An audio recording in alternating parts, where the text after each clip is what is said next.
Hidrosefalus ditandai dengan pembesaran kepala pada bayi, sedangkan orang dewasa dan anak-anak mengalami sakit kepala, gangguan penglihatan, kesulitan kognitif, gangguan koordinasi, dan sulit menahan kencing. Jika tidak diobati, hidrosefalus dapat menyebabkan kerusakan otak permanen dan mempengaruhi perkembangan fisik serta mental pasien. Pada episode kali ini, kita akan membahas seputar hidrosefalus. Dok, apa yang dimaksud dengan hidrosefalus? Hidrosefalus dari asal katanya mungkin ini bahasa Latin ya, hidro dan cephalus. Hidro itu air, cephalus kepala. Jadi ini kepala yang komposisi airnya berlebihan, kira-kira begitu. Kalau begitu apa arti dari kata hidrosefalus sendiri, Dok? Nah, kalau dalam dunia medis hidrosefalus memang tadi disebutkan adalah tertumpuknya cairan otak di dalam kepala yang berlebihan. Dan ini yang menyebabkan sampai tekanan di dalam kepalanya meningkat. Ya. Jadi air kepala, air di dalam otak itu normal, ya.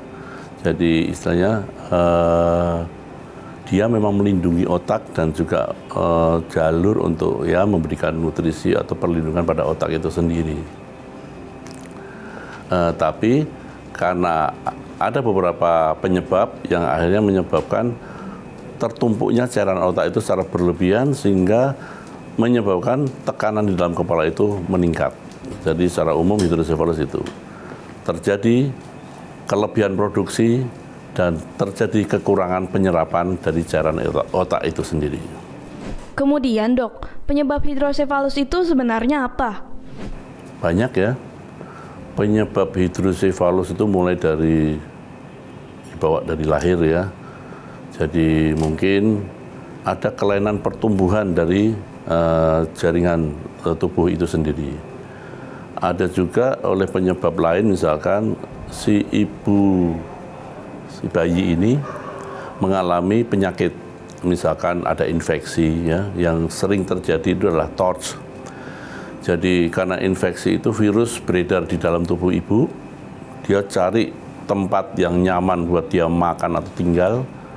Nah biasanya janin atau bayi yang masih muda ini menjadi sasaran empuk lah untuk berkembangnya si kuman atau virus tadi, sehingga menyebabkan terjadinya gangguan pertumbuhan atau perkembangan dari otak itu sendiri. Jadi misalkan semestinya ada saluran yang untuk mengalirkan sirkulasi air, salurannya mampet atau menyempit. Atau mungkin juga ada kelainan lain pada jaringan otaknya sehingga atau struktur otaknya sehingga akan mengganggu proses produksi dan penyerapan dari cairan otak itu sendiri. Oh, jadi hidrosefalus terjadi ketika produksi dan penyerapan cairan otak tidak seimbang ya, Dok? Selanjutnya, Dok, apa dampak dari tertumpuknya cairan secara berlebihan dalam rongga otak pada anak? Tentunya dengan penumpukan cairan tadi akan menyebabkan, ini secara fisika ya, dalam ruang tertutup cairan di dalam menambah banyak sehingga akan menyebabkan tekanan intrakranial atau tekanan di dalam kepala itu naik. Siapa yang jadi korban?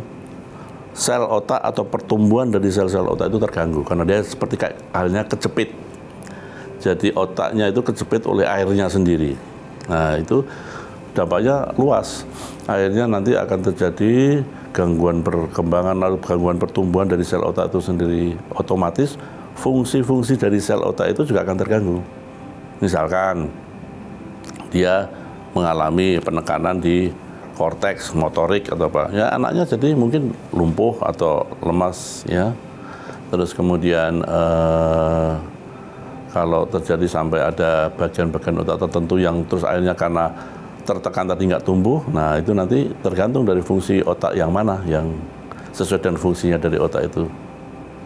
Pemeriksaan medis harus segera dilakukan pada anak-anak dan juga orang dewasa yang mengalami beberapa gejala akibat penumpukan cairan tadi. Kemudian kalau sudah terjadi hidrosefalus, apa tindakan untuk mengatasinya, Dok? Tindakan untuk mengatasinya tentunya kita akan kembalikan lagi pada etiologi atau penyebab asalnya. Kalau seandainya itu dia memang bawaan lahir, kita udah nggak bisa apa-apain ya. Dalam artian kita hanya bisa membantu mengalirkan atau menjaga sirkulasi cairan otak tadi kembali normal sehingga menjaga tekanan dalam kepala juga normal. Tapi kalau seandainya dia penyebabnya adalah misalkan karena infeksi, di samping kita melakukan tadi membuat saluran tambahan atau kalau yang terkenalnya adalah VP-shunt. Jadi ini salah satu teknik atau metode operasi di mana kita menanamkan selang dengan pompa otomatis untuk mengalirkan kelebihan cairan otak tadi. Nah, penyebab lain misalkan infeksi, ya kita harus obati infeksinya, ya. Jadi istilahnya di samping tadi kita sudah mengalirkan cairan otak yang berlebihan tadi, kita juga harus atasi juga penyebab awalnya dari kelainan hidrosefalus ini. Tetapi dok, apa syarat utama untuk mendapatkan tindakan bedah? Sebenarnya nggak ada syarat mutlak ya. Intinya bahwa bayi ini atau pasien yang pada anak-anak ini layak untuk dilakukan pembiusan. Jadi mungkin standar secara umum lah ya. Jadi dia jantungnya harus bagus, normal maksudnya ya. Pernafasan paru-parunya harus normal, kemudian komposisi darahnya juga normal. Dan memang ada permasalahan adalah rata-rata kalau di Indonesia ini kejadian adalah pada bayi-bayi yang masih muda sekali, itu sering ya kita harus pertimbangkan adalah kalau orang bedah secara umum bilanglah rule of 10. Jadi kita lebih optimal seandainya melakukan tindakan operasi, seandainya ini bukan kasus sito atau emergency, kita akan tunggu 10 tadi. Satu, minimal bayi itu sudah berumur 10 minggu. Ya, jadi 2,5 bulan lah kita baru layak melakukan tindakan operasi. Kemudian berat badan minimal 10 pound, 5 kilo. Ya. Kemudian HB hemoglobin ya, itu minimal 10 dan lain-lain. Tapi ada kasus-kasus yang emergency, ada beberapa kasus saya juga pernah melakukan baru umur 2-3 hari kita harus sudah lakukan tindakan untuk memasang pompa tadi karena mungkin kondisi emergency ya. Jadi kepalanya itu baru lahir aja udah lebih dari 50 cm misalkan begitu. Atau dari gambaran scanningnya itu pertumbuhan otaknya benar-benar tertekan. Jadi dia hanya tipis berapa mili aja korteks otaknya.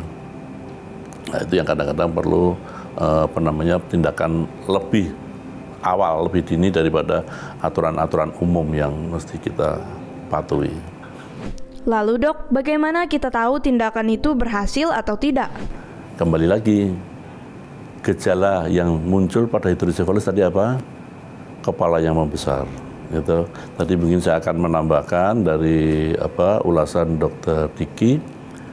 Yang lebih utama lagi adalah pada bayi ya, yang dimana kepalanya itu belum menutup rapat, itu kita bisa meraba ubun-ubunnya akan bonjol dan tegang. Ya, ubun-ubunnya ini harus lembek. Bahkan kalau Anda lihat pada bayi-bayi normal, ubun-ubun pada bayi ya yang belum nutup ya, itu tulang-tulang tengkoraknya itu malah cekung kelihatan. Ya, itu yang normalnya. Jadi kalau dia bonjol, tegang, dan biasanya kepalanya itu licin, mengkilat, ya karena tekanan dari dalam yang luar biasa kuat. Terus juga seringkali adalah pembuluh darah pada di daerah kepala, di belakang kepala itu ya. Istilah medisnya venektasinya bertambah. Jadi aliran darahnya itu jadi makin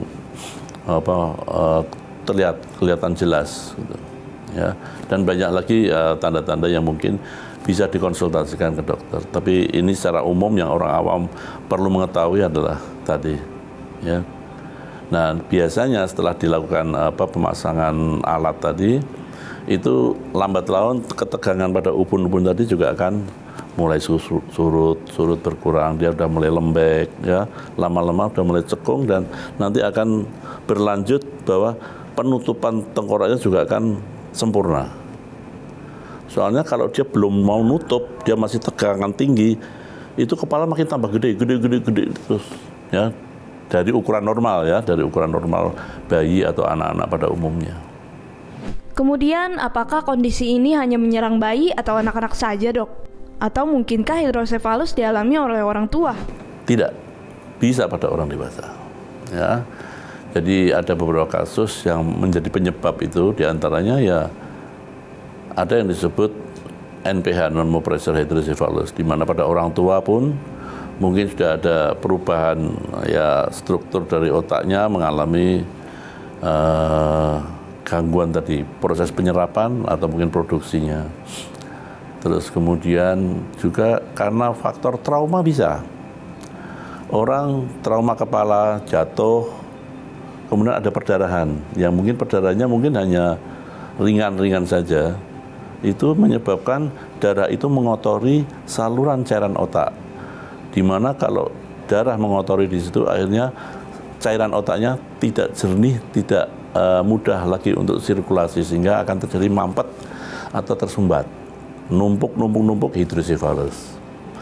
Atau hal lain adalah misalkan ada tumor dalam pertumbuhan seseorang, itu mungkin ada kemungkinan muncul tumor. Nah, tumor ini bisa juga menyumbat atau menutup saluran cairan otak tadi untuk sirkulasi normalnya.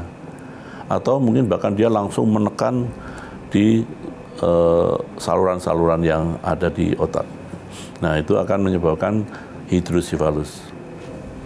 Terakhir, Dok, salah satu penanganan hidrosefalus kan adalah dengan pemasangan ventriculoperitoneal stent, yakni selang yang dipasang dari ventrikel otak ke rongga perut dengan tujuan mengalirkan cairan otak keluar agar tekanan rongga kepala berkurang. Kemudian bila dipasang stent, perlukah dilepas dan kapan? Sepertinya tidak perlu ya. Dan selama saya menjalani profesi bedah saraf, saya belum pernah melepas pompa ini, kecuali bahwa pompanya itu rusak atau malfungsi ya. Jadi itu perlu ada pengecekan khusus ya. Jadi kalau memang kita menentukan bahwa ini pompa udah rusak nih, nggak berfungsi, mungkin harus dicabut atau dilepas, tapi mungkin juga ditinggal, kita memasang stent yang baru. Jadi tergantung pertimbangan. Kadang-kadang karena melepas itu pun juga bukannya tidak tanpa risiko. Karena seringkali bahwa selang yang sudah ditancapkan masuk ke dalam otak itu mungkin bisa terlilit oleh serabut-serabut saraf atau pembuluh darah. Manakala kita cabut, itu pembuluh darah putus, malah terjadi perdarahan otak. Nah, itu yang perlu kita hindari. Kalau emang dia lepas, dicabut gampang, ya kita cabut. Kita pompa yang rusak tadi kita ganti dengan yang baru.